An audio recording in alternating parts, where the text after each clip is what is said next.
بسم الله الرحمن الرحيم لا حول ولا قوة إلا بالله العلي العظيم الحمد لله رب العالمين وصلى الله على سيدنا ونبينا أبي القاسم المصطفى محمد وآله الطيبين الطاهرين لا سيما بقية الله في الأرضين أجل الله تعالى فرجه الشريف.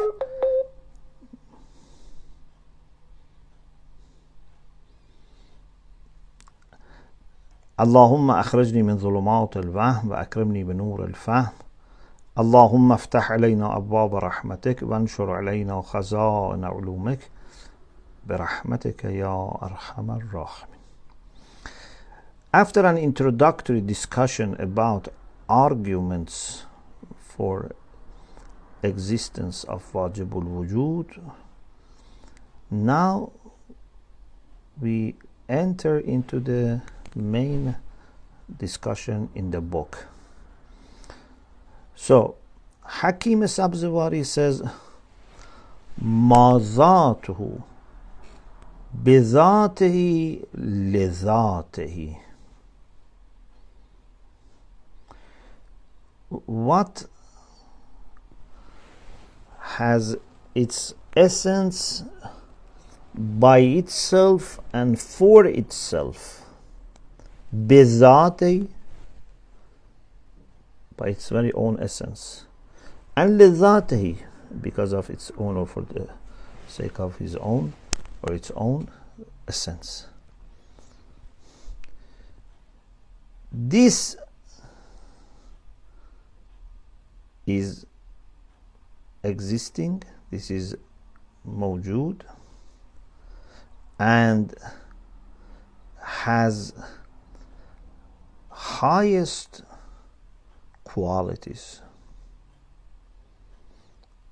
It is existing and has highest qualities. In order to understand Mulla Sadra's distinctive position, Ayatummah Mutahhari has a very useful discussion here. Of course, some of it can be just a reminder for you, because alhamdulillah you have had this before. He says, what do we want to prove? If we don't have good understanding of wajibul wujud, then we don't know what we want to prove, that exists. Before anything, clarify your target, your aim. What do you mean by wajibul wujud? Then we can discuss whether it must exist, it doesn't need to exist, etc.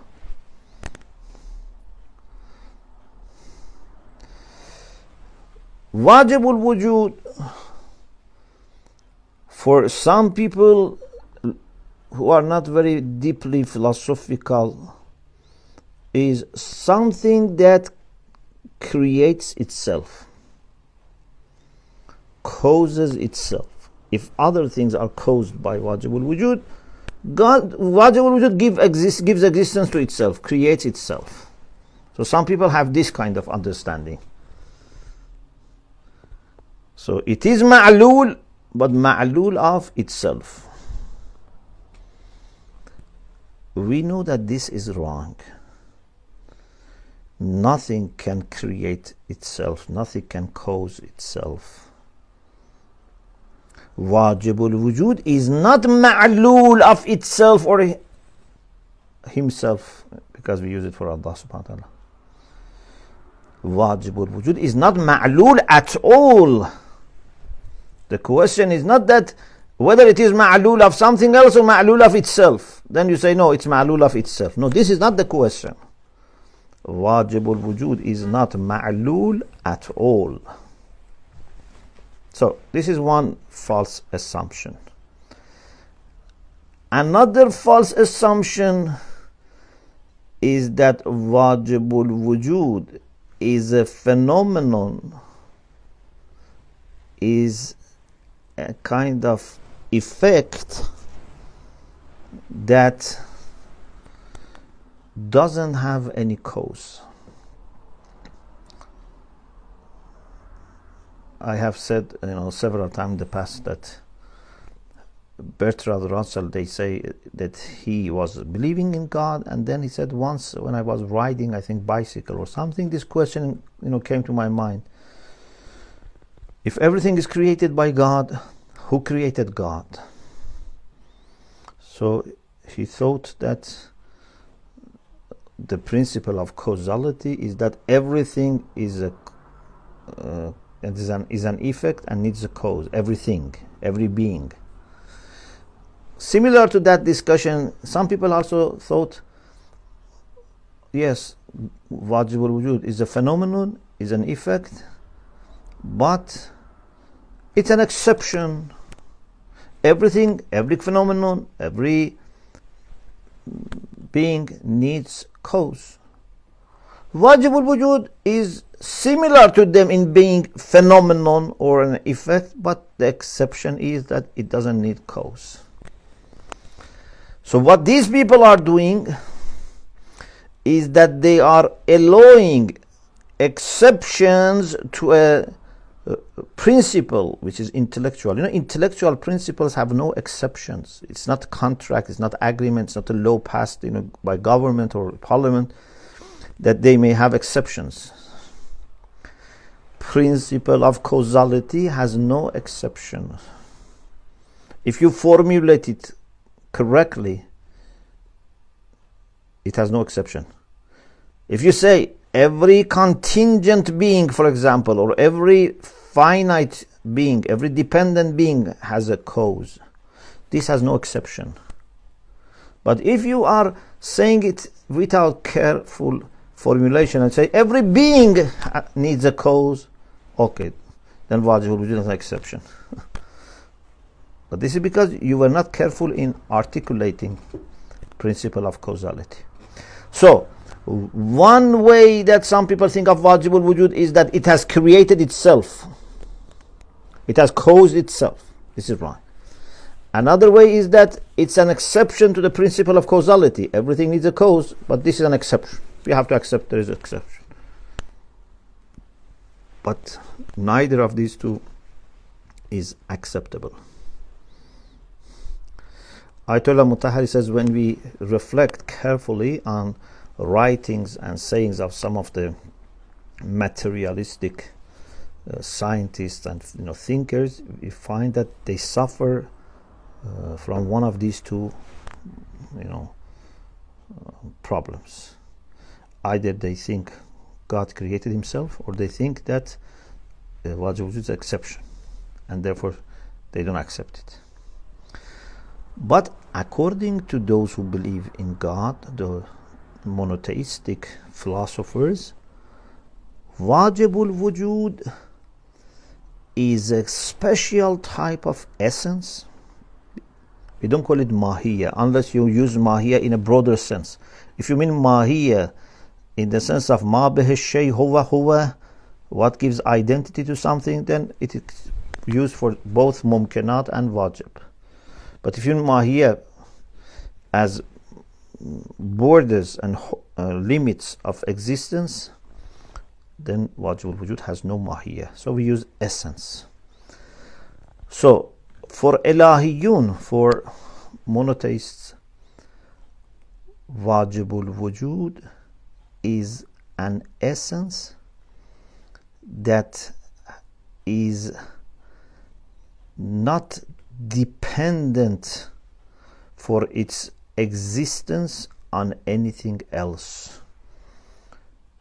It's not mumkin that has equal relation to both existence and non-existence. Therefore, something from outside must come and determine one of the two sides.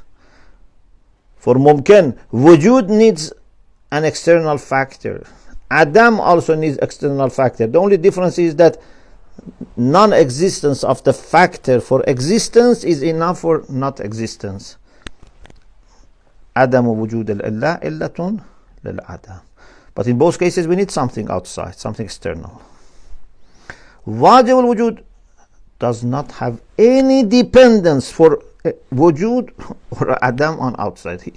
By essence, wajib al-wujud exists. Why wajib al-wujud has such quality?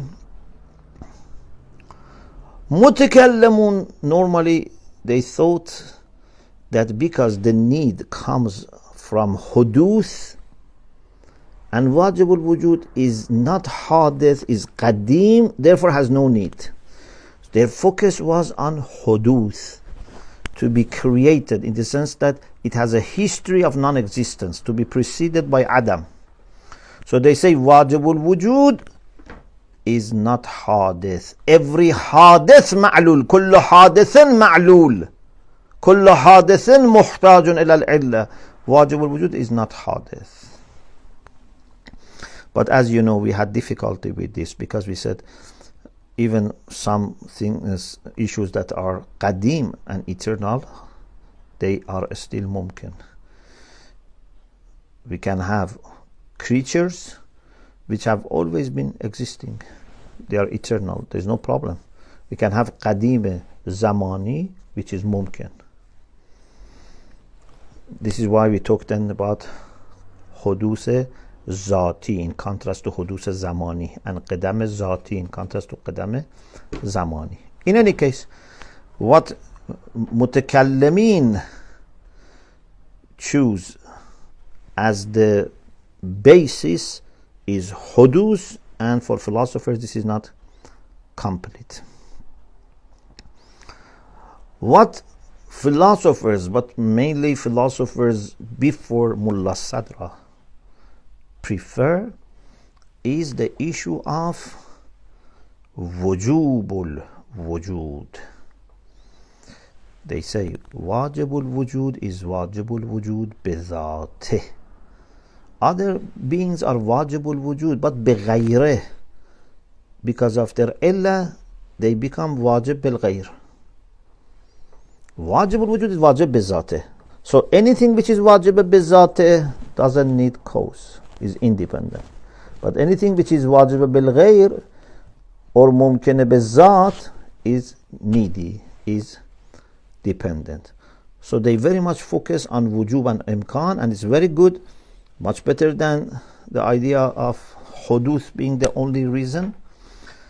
But Mulla Sadra says even this can be, refined more, can be,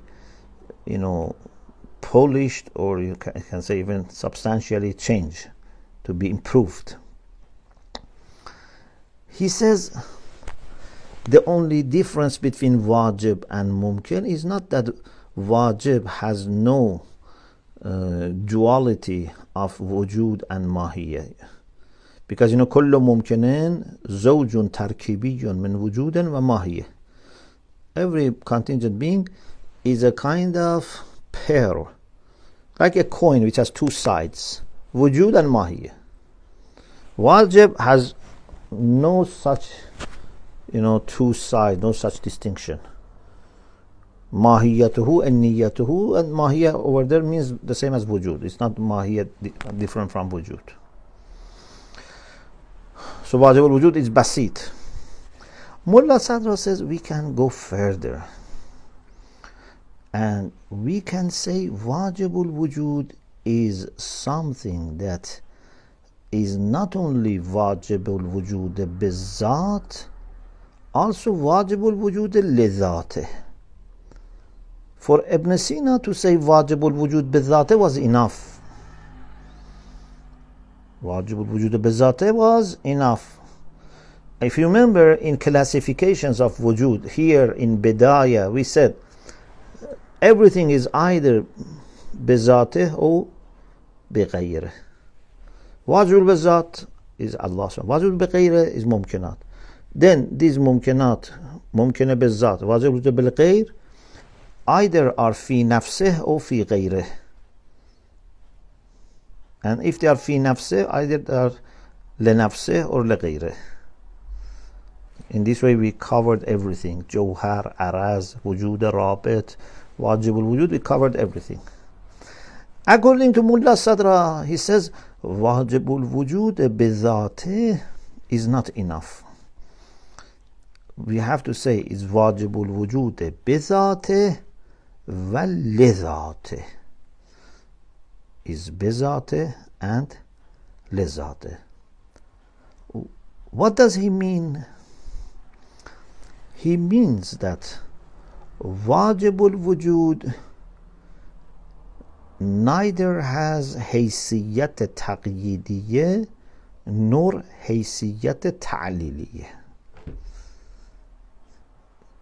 Haysiyat taqyidiyya means that you have to add a modifier, a qaid, so that, for example, wujud can be applicable to this. Mahiyat for mumkinat does not exist by itself in two ways. I am trying to simplify and make it clear, inshallah, for you. And this is last point for tonight. Mahiya, please listen very carefully. Mahiya has two needs. One is that it's real because of wujud. Reality is primarily for wujud and secondarily for mahiyya. So al-mahiyya mawjudatun, but bi'araz al-wujud. The real thing that is there, primordiality of existence, means this, that the real thing is wujud. Although we can say mahiyatul insan mawjuda, but this is because of wujudul insan. This is one issue with mahiyya. The other issue is that whether it is mahiyya or wujud, existence comes from outside, because mumkin needs illa. So mahiyatul insan, for example, needs wujudul insan and needs mujadul insan, the cause that gives existence.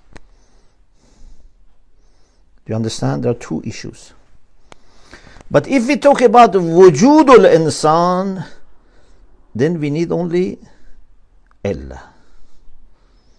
Wujudul insan only needs illa to give existence.